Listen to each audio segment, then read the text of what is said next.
Hello everyone, मैं हूं धर्मेंद्र कुमार और आप देख रहे हैं मेरा यूट्यूब चैनल डीके टेक्नो 52 में आपका स्वागत है। दोस्तों, यदि आप पेंशन प्राप्त करते हैं, चाहे आप किसी प्रकार का पेंशन प्राप्त करते हो दोस्तों, तो आपको ई-केवाईसी अवश्य करवाना पड़ेगा।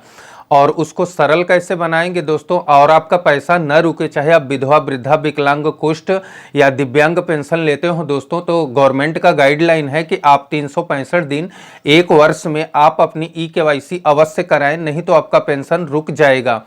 मैं आपको बता दूं दोस्तों, यदि विधवा वृद्धा पेंशन आप प्राप्त करते हैं, विकलांग पेंशन प्राप्त करते हैं, कुष्ठ रोग पेंशन प्राप्त करते हैं या सरकारी योजनाओं से किसी प्रकार का पेंशन प्राप्त करते हैं दोस्तों, तो 365 दिन मतलब एक वर्ष पूरा होने पर आपको अपनी ई-केवाईसी प्रामाणिकता उजागर करनी होती है, जिससे गवर्नमेंट को यह पता चलता है कि बंदा जेन्युइन है और जीवित है, उसको पैसा देना चाहिए।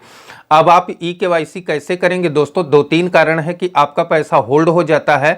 जैसे सरकारी विभाग का जो पेंशन आता है तो उसमें जीवित प्रमाण पत्र आपको अपडेट करना पड़ता है 365 दिन में, ताकि आपकी पेंशन ना आए। अब वही मान लीजिए कि राज्य सरकार या केंद्र सरकार से आप विधवा वृद्धा पेंशन प्राप्त करते हैं, तो उसमें आपको क्या होता है कि उसमें भी आपको ई-केवाईसी करवानी होती है। जैसे विधवा है तो आप अपनी साल भर में ई-केवाईसी करवाएं। ई-केवाईसी से गवर्नमेंट को पता चल जाता है कि बंदा वही है। कभी कभी ऐसा होता है दोस्तों कि आपका नाम रजिस्ट्रेशन में मतलब विधवा वृद्धा में कुछ और है और आधार में कुछ और है। तो जैसे आप ई-केवाईसी करने जाएंगे तो पहला और दूसरा स्टेप पूरा होने के बाद तीसरे स्टेप में आपको, जैसे कि नाम आपका मिसमैच है, मान लीजिए कि अनीता की जगह सुनीता हो गया है दोस्तों, आपका आधार कार्ड में अनीता नाम है और वहीं मान लीजिए कि आपके जो रजिस्ट्रेशन आईडी है जैसे विधवा वृद्धा विकलांग का, तो उसमें सुनीता हो गया है। तो उस केस में क्या होता है कि जैसे आप अपना नाम और जेंडर आधार कार्ड डाल के सेंड करेंगे तो वह डीडब्ल्यू कार्यालय समाज कल्याण विभाग में चला जाता है। उसको वह 24 घंटे में वेरीफाई करते हैं।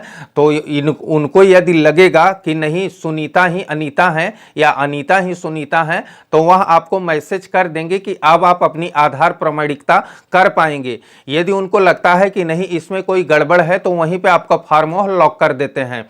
यदि आपका सब कुछ सही है, रजिस्ट्रेशन में नाम अनीता है और आधार कार्ड में भी अनीता है, तो आपका सक्सेसफुली ई-केवाईसी हो जाता है और आपके पैसे आने लगते हैं। यह सेम क्रिया विधवा वृद्धा विकलांग में भी चालू होता है। अब आपको बता दें दोस्तों, यदि आप ओल्ड एज पेंशन लेते हैं तो यदि आपका 70 वर्ष 80 वर्ष से ऊपर हो जाता है तो 500 रुपये अतिरिक्त मिलेगा। यह भारत के हर राज्य में नियम लागू है।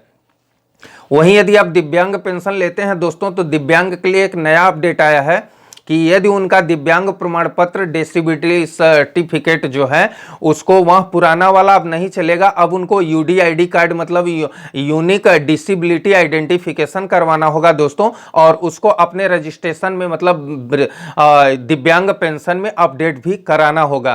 तो इस प्रकार से आप ई-केवाईसी कर सकते हैं दोस्तों और अपना पेंशन प्राप्त कर सकते हैं। दूसरे प्रोसेस की मैं बात करूं दोस्तों, दूसरे प्रोसेस में यदि आपका सब कुछ सही है और आपके बैंक में कोई इश्यू है, बैंक में कई प्रकार का इशू आ सकता है।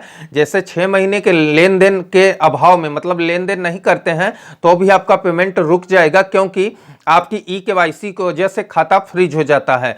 दूसरे स्टेप की मैं बात करूं दोस्तों, जैसे मान लीजिए कि शहरी और ग्रामीण का एक मानक होता है कि इतना पैसा आपके सेविंग अकाउंट में होना ही चाहिए। यदि उससे आप कम रखते हैं तो उसमें MSB price minimum low score का प्राइज का कलकरेज चार्ज काटते हैं, जिससे आपका खाता फ्रीज रहता है।